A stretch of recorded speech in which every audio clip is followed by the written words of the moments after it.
From virtual to real, Nissan presents GT Academy Road to Dubai.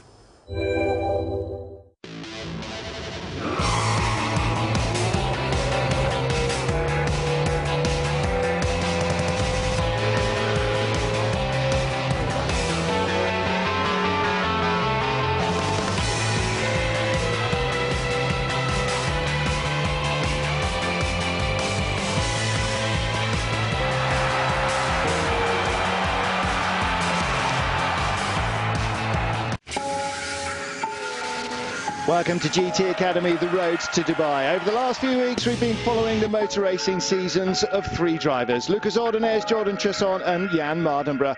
Three GT Academy winners who were once driving gamers, but who now race for real.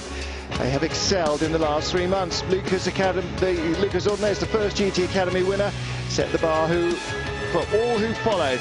He took his place on the prestigious Le Mans 24-hour podium with his teammates in a signature Nissan team and won the ILMC series.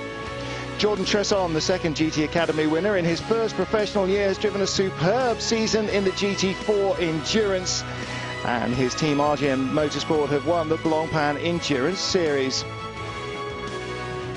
Jan Mardenborough is the third European winner, and together with the first GT Academy USA winner, Brian Heitkotter, has in 3 months racing on tracks throughout Europe gained his international license. All four drivers are now just weeks away from the race of their lives, the grueling 24 Hours of Dubai in January 2012. 4 drivers, 1 team, 1 race.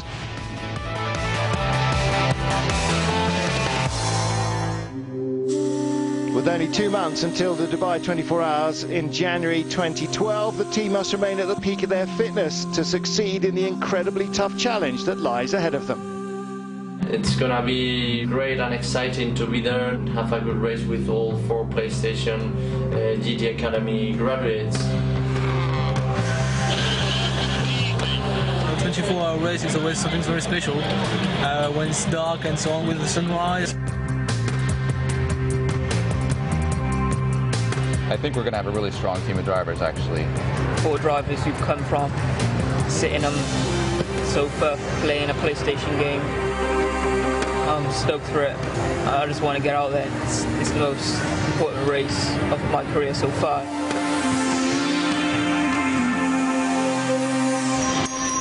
Welcome to New York. The 4 winners of the GT Academy, Lucas Ordóñez, Jordan Tresson, Jan Mardenborough and Brian Heitkotter, have made the trip over the Atlantic to compete in the 26.2 miles through 5 boroughs of New York that make up the New York Marathon, an endurance race that challenges the most seasoned of athletes. Leading the trip to New York is motor racing fitness instructor and professional triathlete Elliot Chalifort. An essential member of the driver development program, Elliot's trained all of the GT Academy winners, transforming their bodies from couch potatoes to super sportsmen.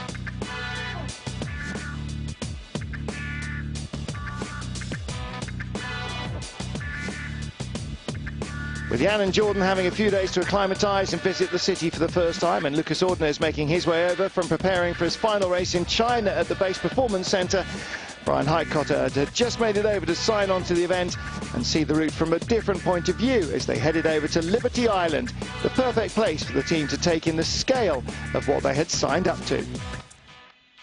We're on Liberty Island. We've got a great view, nice weather. Yeah, seeing New York from here is quite nice. You can see the Empire State Building, the new Freedom Tower, which is currently built. It's a big city from one end to the other. When you see where is Stourbridge and when you see West Manhattan, you say, oh, it's going to be a long wait for we'll be an achievement to finish it.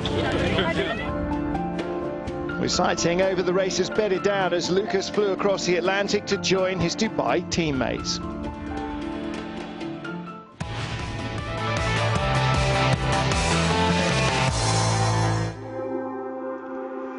Preparing the drivers to be strong enough to compete at endurance racing, in particular the physical and mentally exhausting 24 Hours of Dubai, requires dedication, training and determination.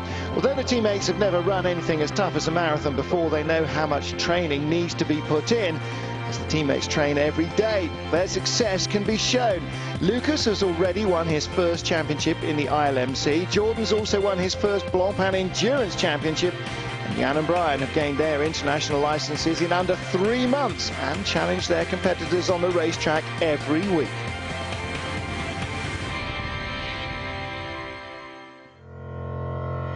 As marathon day dawned, Jordan being able to keep pace with the elite athletes left early to start in the opening wave, as Lucas joined Brian and Jan for breakfast before they headed over to Staten Island to join the 47,000 competitors that would take part in the race.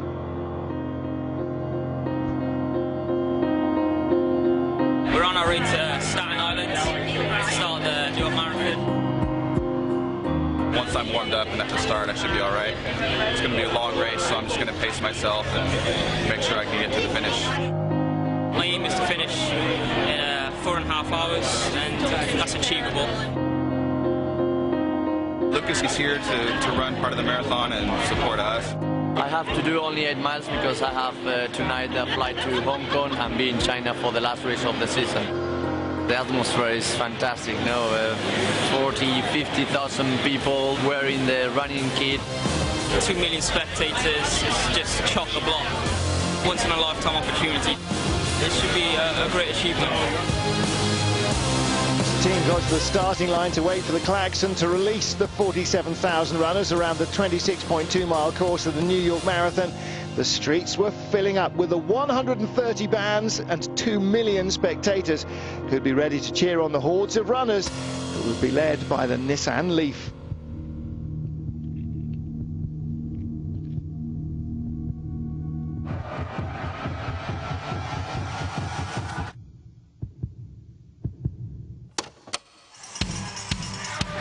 As the klaxon sounded through the tannoy, Jordan was the first of the drivers to begin the grueling task of covering Staten Island, Brooklyn, Queens, the Bronx and Manhattan.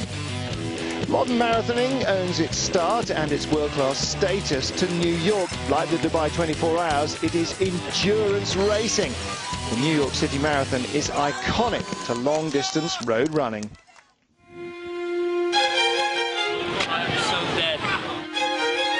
It was really hard. It was tough, it was brutal. It's like you go through all the emotions while you're running. I had the 3 of them together for the first 3 miles. So there was Brian, Jan and Lucas. It was really, really good fun. I was with Jan and Elliot running together. Then we split and Brian started doing a bit of walking.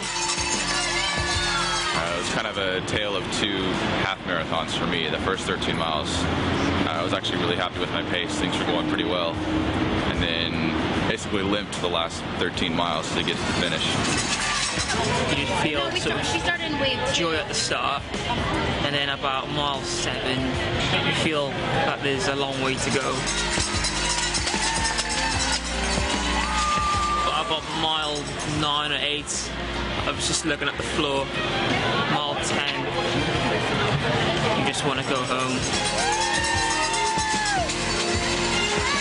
After 16 miles, I decided to leave the run. I have had 16 hours flight tonight, so that's the most important, to race in China to win next week. But this has been amazing.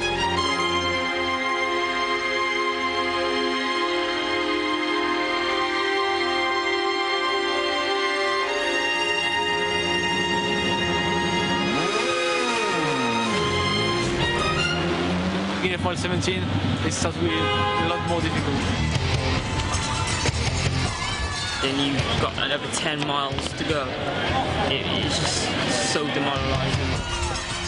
At 18, it was getting a little bit harder. You get a stitch, you just feel like pulling off and sitting on the sidewalk and just going up into a ball and cry. That's what I felt like. 20, I thought all the toys are going to be thrown at the pram. That's exactly what I felt like. And then from there onwards, it was survival mode.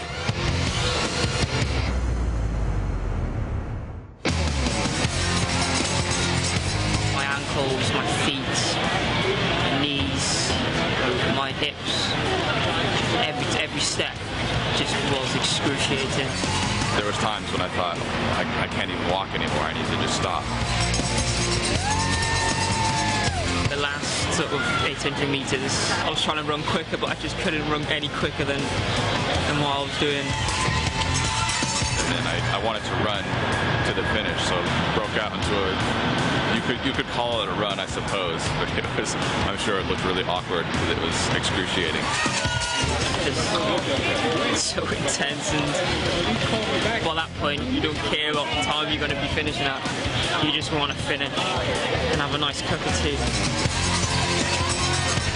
I didn't look at the finish line, like running up to it. Once I went past it, and I was just like, thank goodness that's over with. Never again. That was horrible.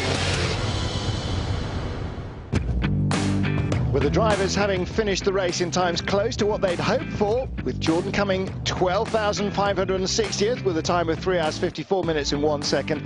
Jan coming 32,201st with a time only 17 minutes off what he'd hoped to do at 4 hours 47 minutes and 59 seconds. And Brian, due to injury, coming 45,887th with a time of 6 hours 27 minutes and 52 seconds.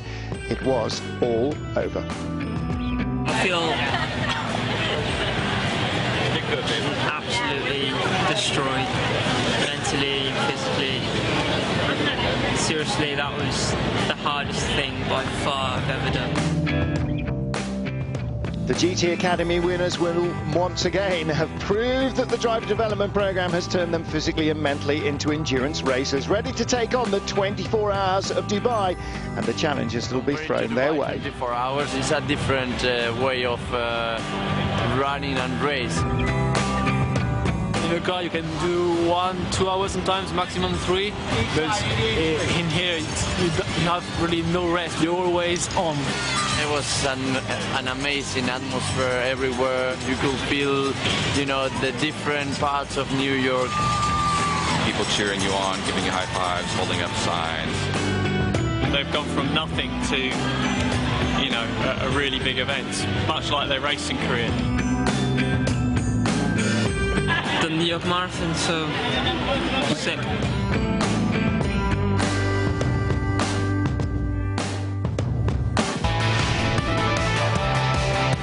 Next time, we'll see how Lucas fares as he competes in his final race of the season at Zhuhai in China, and how Jan copes with his first international race at Zandvoort in Holland.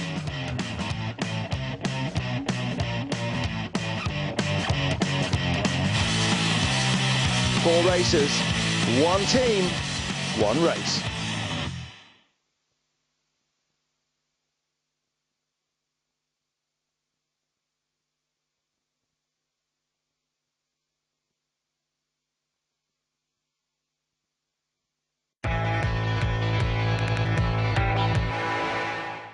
From virtual to real, Nissan presents GT Academy Road to Dubai.